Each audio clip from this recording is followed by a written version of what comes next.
Olá pessoal, espero que vocês estejam todos muito bem. No vídeo de hoje. Tava meio baixo meu volume, né? Tava. No vídeo de hoje eu trouxe duas perguntas para o quadro Enjoy Responde. Dúvidas que vocês deixam nos comentários dos últimos vídeos. Olha, eu andei printando, né? Fazendo print de várias perguntas, mas os vídeos têm ficado muito longos, então eu vou separar menos perguntas para o Enjoy Responde. Vamos ver se eu consigo matar vídeos aí na faixa de 10 minutos do que 20, 30. Tá bem? Vamos lá para a primeira pergunta, então, que é da Maria Fonseca. Maria Fonseca. Maria pergunta o seguinte: Cauê, tenho algumas dúvidas no caso do visto de trabalho, seja general ou critical. O tempo de 5 anos de permanência na ilha para solicitar. Bom, aqui ela está falando só para contextualizar, tá? Ela está falando de Irlanda, tá bem? É, Para solicitar a naturalização, precisa ser o visto de trabalho na mesma empresa durante esses 5 anos?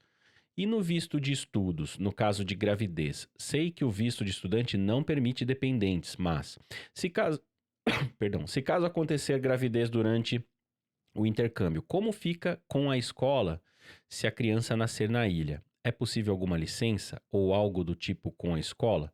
Bom, então vamos partir por partes, né? Vamos fazer duas partes aqui. Então, primeiro, sobre a naturalização, né? Ela pergunta se 5 anos com visto de trabalho, você precisa estar na mesma empresa para conseguir o direito de aplicar para a cidadania irlandesa. Então ela tem dois tipos de trabalho que ela colocou ali, né? O general e o critical. O que significa isso? Na Irlanda existem profissões que são críticas por mão de obras, as quais vão te dar o benefício de você aplicar para um visto de trabalho qualificado, que é o critical skills, né? Esse tipo de visto é o Stamp 4, que é o visto que te dá os 5 anos, né? Depois de 5 anos no Stamp 4, pagando imposto, tudo certinho, você pode aplicar para sua cidadania. Precisa estar na mesma empresa? Não necessariamente, tá? É claro que, vamos supor, você tem um contrato de 2 anos, né? Aí você vai ver que esse contrato vai se encerrar daqui 2 meses, né? O ideal seria você já começar a mexer uns pauzinhos para conseguir um novo contrato, né? Seja na mesma ou numa outra empresa, não tem problema, tá? O importante é que você tenha 5 anos de residência na Irlanda no Stamp 4 para conseguir aplicar para o Critical Skills, para sua cidadania, perdão, mas tem que estar no Critical Skills. Quanto ao General Employment, são tipos de trabalho que não te dão Stamp 4. Por exemplo, tem muito brasileiro que trabalha com frigorífico, né? Na Irlanda, que é um outro tipo de visto, é um visto temporário, né? É um contrato anual. Se eu não me engano, se você renovar esse contrato por mais um ano, né? Ou seja, completando 2, depois você consegue aplicar para o seu Stamp 4 e aí sim ter uma reunificação familiar e tudo mais. Mas não é o General Employment não conta para residência. Você tem que ter 5 anos no Stamp 4, tá? Uh, Aí ela pergunta o seguinte: deixa eu ver aqui. No caso de gravidez como estudante, sei que não permite dependentes, mas se caso acontecer a gravidez durante o intercâmbio, como fica a escola se a criança nascer na ilha? É possível alguma licença ou algo do tipo com a escola? Gente, desculpa, mas assim, eu não quero julgar ninguém, mas não é muito uma boa ideia ter filhos na Irlanda com visto de estudante, tá? Gente, ok, vamos lá. Meu filho mais novo, né? Agora tá com 4 anos. Aliás, vai fazer 5 amanhã. Ele não. Ele nasceu na Irlanda, mas eu era já um cidadão. Enfim, tinha uma empresa na Irlanda, mas assim, não é nada fácil você estar longe da família tendo um filho na Irlanda. Principalmente se você não tem recursos o suficiente para sair do seu trabalho para cuidar de um filho num país caro que nem a Irlanda. Entende? Eu não consigo ver lógica nisso, eu não consigo, não entra na minha cabeça, sabe? Eu não sei, não conheço nenhum estudante que tenha decidido ter filho na Irlanda com visto de estudos. É possível. O Aruan foi a minha esposa teve um parto excelente, embora a gente tenha várias críticas ao setor de público de saúde da Irlanda. Bom, a gente tava na época de Covid, eu não sei se teve alguma diferença por conta disso, mas a Anne ficou num quarto separado, normalmente não é assim, né? Ela teve as parteiras que iam fazer avaliações, né, na Anne durante a gravidez. Elas iam em casa, pós-parto, as enfermeiras continuaram indo em casa, né? Então, assim, foi excelente. Mas o que acontece? A gente estava numa condição de ter um auxílio Covid, né? Porque estava tudo em lockdown, as empresas não estavam tendo nenhum tipo de receita.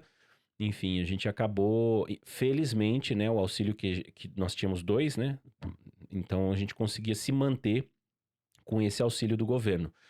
Mas eu não consigo imaginar, eu estava trabalhando ao mesmo tempo, né? Porque embora o mercado de intercâmbio estava parado, eu estava fazendo um monte de coisa para não deixar a peteca cair, né? Mas assim, foi complicado, bem complicado. Só que assim, eu tinha um recém-nascido em casa, eu tinha mais um de 2 anos que estava no lockdown total, não podia ir na creche, né? Rony acho que estava com 3 já na época. Enfim, entre outras coisas.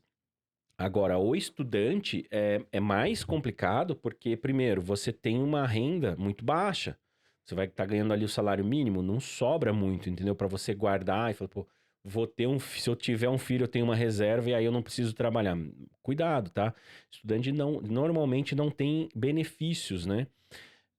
Então, assim, a recomendação, nem se tivesse, gente, poxa, vai ter um filho, é uma mudança radical na vida de qualquer pessoa que vai se tornar mãe, né? Então, acho que o ideal seria dar uma pausa aí no projeto do intercâmbio, no sonho de morar fora, vai para o Brasil, pertinho da família, onde você tem pessoas que falam o mesmo idioma, onde você tem um suporte familiar ali, né? E depois de um ano, algum tempo, assim, você volta a pensar. Bom, se a escola vai trancar o seu curso, depende. É difícil, tá? Assim, em caso de gravidez, eu acredito que até possa ocorrer, sim, por exemplo, a escola te deixar um crédito para você voltar a estudar futuramente, tá? Mas assim, você não pode continuar no país sem ir na aula, entende? Esse é o problema. Então você não pode faltar da aula, mesmo em relação à gravidez, né? O recomendado acho que até o próprio governo, né, vai recomendar que o estudante volte para o seu país, né, para ter uma gestação ali perto, né, pelo menos o final da gestação nos últimos 4 meses, né, perto da família. Aliás, eu não sei nem se pode pegar voo, acho que era até os. Deixa eu lembrar agora. Acho que até o 6º mês pode pegar voo, se eu não me engano, tá?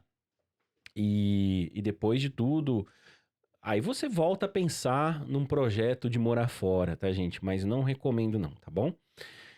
A outra pergunta é do Vitor Andrade. Ele fala o seguinte: tenho esse desejo no coração desde 2011, morar fora. Hoje eu sou casado e minha esposa compartilha o mesmo sonho. Sou dono de uma academia, sou formado em educação física, bacharel e tenho pós-graduação em personal trainer. Minha esposa é formada em engenharia de produção. Ganhamos em média 8 mil, cada um no geral. Mas fico um pouco inseguro de deixar meu negócio nas mãos de outras pessoas sem saber o que vão fazer, sem saber se vão fazer o seu melhor na minha academia. Mas estamos analisando e nos preparando para poder ir. Obrigado pelo vídeo, sempre o melhor conteúdo. Obrigado, Vitor. Bom, pessoal, o que eu posso dizer para vocês em relação a isso? É complicado para eu, né? Eu não conheço o Vitor, eu não conheço as condições que ele vive, etc, né? Tem muita gente que me pergunta, pô, Cauê, eu ganho tanto, vale a pena sair do Brasil? Olha, vamos lá. Vamos considerar que cada um ganha 8 mil. Eles têm uma renda mensal de 16 mil reais. 16 mil reais é uma boa renda hoje para o Brasil? Pô, com certeza. Eu acho que principalmente se você morar numa cidade pequena, né? Tirando grandes centros urbanos, por exemplo, São Paulo, Rio. Acho que mais essas duas cidades, mas Floripa, talvez, Curitiba, né? É, 16 mil é uma boa renda, porque não tem filhos, né? Pelo menos ele não colocou ali. Então dá pra você guardar um dinheirinho, dá pra você, de repente, financiar um imóvel e tudo mais, né? Aí vai depender, que nem vocês têm um sonho de morar fora? Vale a pena?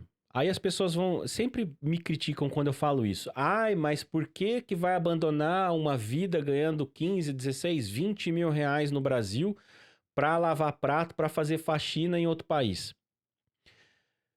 Assim, ó, se a sua intenção é sair do Brasil para trabalhar de faxineiro, então não sai, entendeu? Mas eu posso te garantir, se a sua intenção for sair do Brasil para trabalhar de engenheiro de produção e personal trainer em outro país, aí vai valer a pena, porque não tem nem comparação a renda de um engenheiro de produção e um personal trainer em outro país em relação, pelo menos assim, Canadá, Inglaterra, Holanda, Nova Zelândia, Irlanda, entre outros países, entende?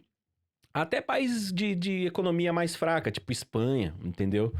Vai ser melhor, cara. Vai ser melhor porque a moeda vale mais. Porque você não precisa, vamos dizer, você não precisa financiar tudo, entendeu? Você não precisa financiar carro. Você compra um carro à vista. Você, talvez com 2 salários, 3 salários, você guarda um pouquinho, compra um carro à vista, entendeu? Você não tem que parcelar em 60 e poucas vezes.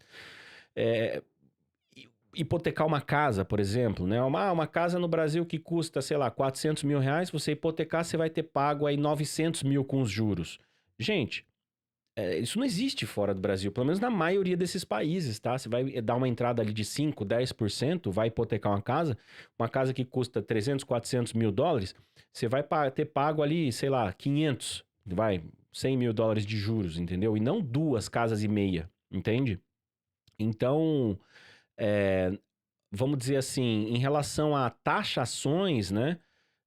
Você vai ter grandes vantagens. Então, assim, a gente tem que sempre fazer isso. Pô, você tem uma qualidade de vida de boa, boa no Brasil ganhando essa renda? Tem. Só que, claro, você tem sempre que estar esperto, morando em casas que tem muro, portão, cerca elétrica, câmera, segurança, cachorro na garagem. Você vive num bunker. Praticamente você vive como se fosse num. Sabe o que é bunker? Aquelas casas preparadas para guerra. Isso não existe nesses países. As casas são abertas, não tem muro, entendeu? Você bate na porta, assim, opa, tudo bem? É, Claro, aqui eu tô resumindo todo um contexto, né, para vocês entenderem. Então, eu acho assim, é, negócio de deixar o próprio business, né, na mão de outra pessoa. Eu, sinceramente, acho que o primeiro passo a ser feito é, claro, se preparar financeiramente, até mesmo porque, pô, se você quiser atuar na sua área, se você já tá com inglês bom, por exemplo, você vai fazer um mestrado na Nova Zelândia, que é, pô, quem chega com mestrado, fazendo mestrado ou chega com uma pós-graduação na Nova Zelândia, tem muita vantagem, assim, e já chega com destaque, né, na sua posição ali, perante a outros candidatos para a mesma vaga, né?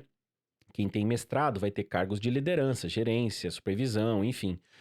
É, Então, é claro, existe um investimento? É alto? É alto, né? Você vai ter que comprovar, só para você ter uma ideia, 20 mil dólares neozelandeses. Embora o dólar neozelandês seja mais barato, né? Mas vamos pensar o seguinte: são 20 mil dólares de uma poupança, né? Não é um dinheiro, não é uma despesa, né? É um dinheiro que você, de repente, pode usar na compra do seu imóvel no exterior. E aí, claro, você vai ter a sua residência, depois você vai ter a sua cidadania, aí você vai ter o seu inglês, você vai ter a sua experiência fora do Brasil e vai comparar os dois mundos, ver se vale a pena voltar ou não. Em relação a deixar o seu trabalho, né, que eu ia falar no Brasil, por experiência, né, é ter um bom gestor, né? É o primeiro passo, depois da parte financeira, é ter um bom gestor, né? É uma pessoa que você realmente já contrata agora e bota para tocar o seu negócio do seu jeito, entendeu? Por exemplo, eu tenho uma excelente gestora, que é a Adriana, que ela cuida de várias coisas na Enjoy, ela cuida dos alunos antes, durante, depois do embarque, né, no pós-venda. Então ela tá sempre de olho, sempre conversando com o pessoal para saber se tá precisando de alguma coisa. Ou seja, cara, ela faz o possível e impossível para não ter nenhum resquício de, vamos dizer assim, de justificativa para alguém lá dar um review negativo para Enjoy, entendeu? Então, é uma pessoa que eu confio bastante e faz mais do que eu conseguiria, que eu seria capaz de fazer, entendeu? Então é isso, assim, essas pessoas existem, né?